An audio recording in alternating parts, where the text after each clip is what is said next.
She kissed me that morning like she always did, soft, slow, familiar. I watched her walk away, still thinking she was the love of my life. But love makes you blind. I wasn't looking for signs because I didn't think I needed to. Until I did. It started with a mistake. Hers, not mine. She left her phone unlocked, face down on the kitchen counter. I wasn't snooping. I swear I wasn't.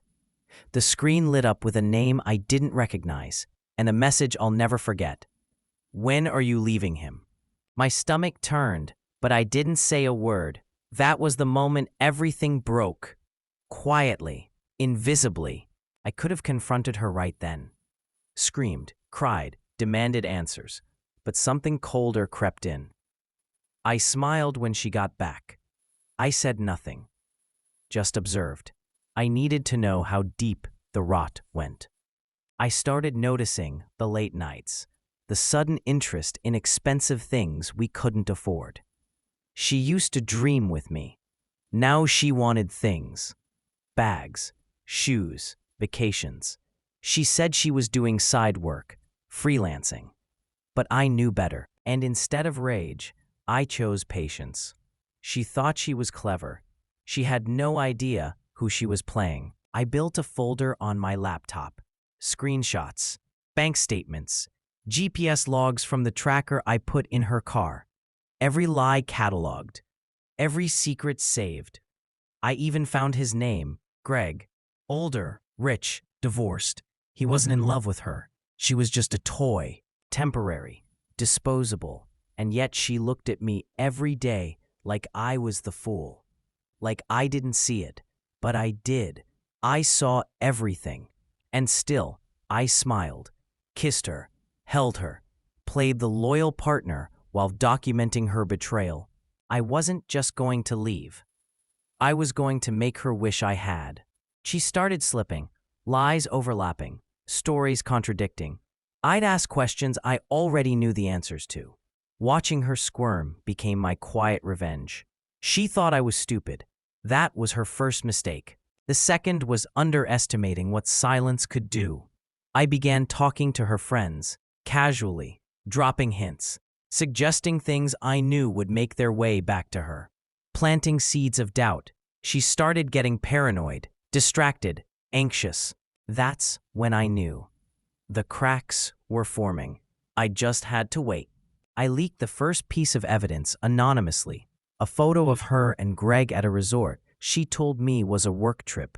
Sent it to her sister, then to her best friend. No explanation, just the picture. Reactions were immediate, confused, concerned. She came home that night, looking like she'd seen a ghost. Asked me if I'd said anything.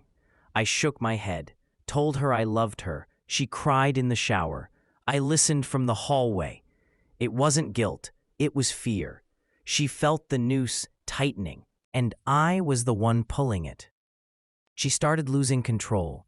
Her lies weren't landing the way they used to. Friends stopped replying. Her family grew distant. Greg? He was already moving on. I saw the texts. She begged him to be patient, said she was leaving me soon, said she loved him. He left her on read.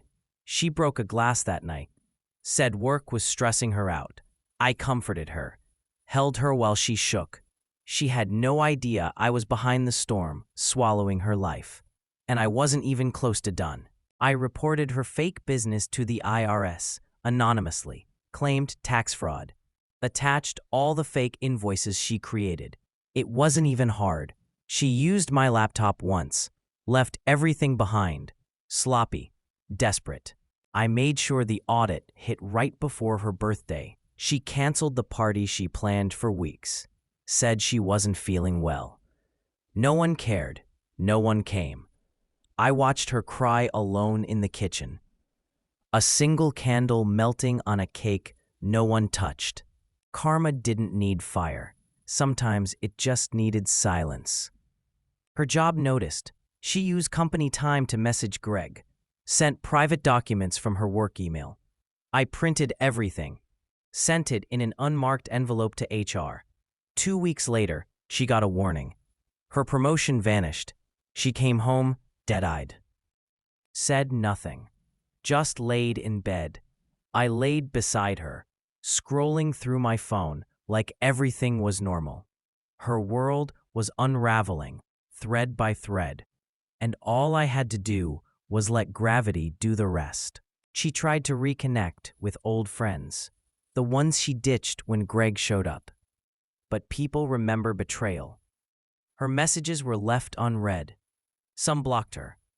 One even posted her old texts, mocking her desperation. I saw her reading the comments late at night. She threw her phone across the room. I didn't flinch. I asked if everything was okay. She nodded, eyes swollen, voice cracking. Just tired, she said. And I smiled, because I wasn't. She begged Greg to meet, said she needed him, promised she'd leave me that night. I watched her get dressed like she used to for me, lipstick, perfume, heels.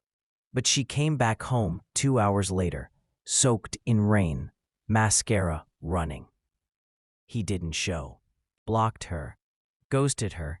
Her plan, her golden ticket, gone. She curled up on the couch like a child.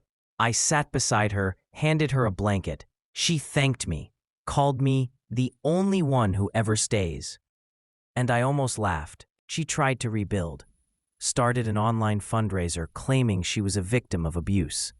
Said I ruined her life. Posted blurry pictures and half-truths. I let her scream into a void. Because behind every post I had receipts, proof of every lie, every theft, every betrayal. When people started to believe her, I released the truth, slowly, strategically. I didn't need to defend myself. The facts did it for me. The fundraiser? Taken down. Her followers? Turned on her. The last thread she clung to snapped. She messaged me again after that. Said she was sorry, that she missed me, that she didn't know what she was doing. I didn't reply. She didn't deserve closure. She deserved to sit with the silence she gave me for months while I slept beside a stranger. She spiraled. Started drinking more. Stayed in bed for days. Stopped showering. I didn't hate her. I pitied her. She built her own collapse. I just refused to catch her. She cried harder after that. Thought my kindness meant I still cared.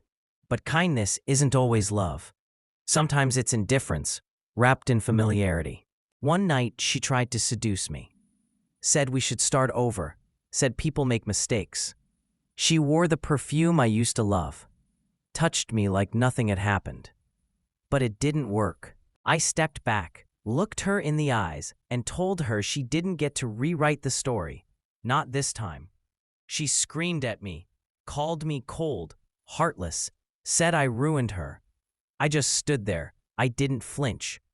Because she needed to see what she made of me, not the man she cheated on, the man she created with her lies. I started packing my things, quietly, slowly, one drawer at a time. She noticed, asked me what was happening.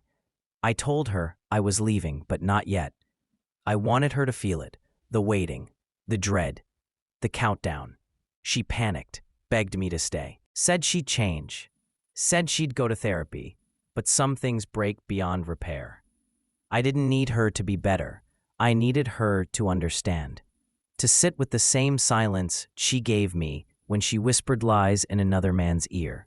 She followed me around the house like a ghost, tried to cook my favorite meals, played our songs, wore the dress from our first date. It was pitiful, like watching a dying flame beg the wind for mercy. I ignored it. Every gesture, every tear. I wasn't being cruel. I was being final. She had her chances. She gambled with my heart and lost. Now, I was just watching the debt get collected. Slowly, painfully, without noise. Just the echo of everything she destroyed. I told her the exact day I'd leave, marked it on the calendar, circled it in red. She stared at it every morning like it was a death sentence. Because it was, not for her body, but for the fantasy she built. A fantasy where betrayal has no consequence, where forgiveness is automatic.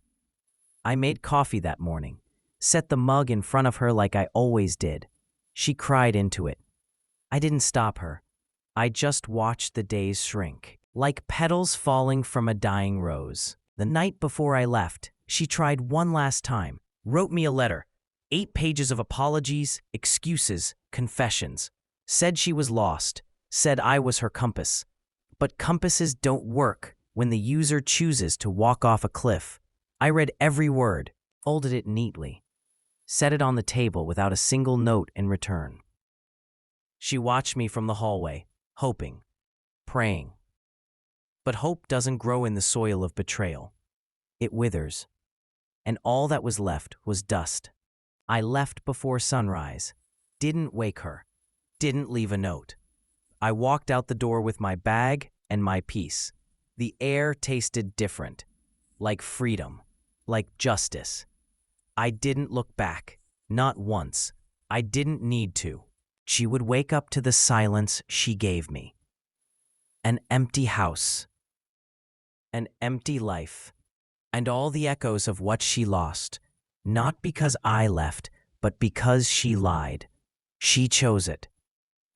Every step, and now she'd walk it alone. Weeks passed. She tried calling, messaging. I blocked every number. She reached out to friends. They ignored her.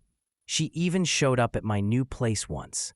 I didn't open the door, just watched her through the peephole. Disheveled, desperate. She stayed there for an hour, sobbing into her hands. I let her. She needed to sit with it. All of it. This wasn't revenge. This was reflection. Her own choices staring back at her with my silence as the mirror. I never told anyone the full story. Not because I was ashamed, but because I didn't need validation. I knew what happened. I lived it, survived it, and walked through it with dignity. Some people learn through forgiveness, others through loss.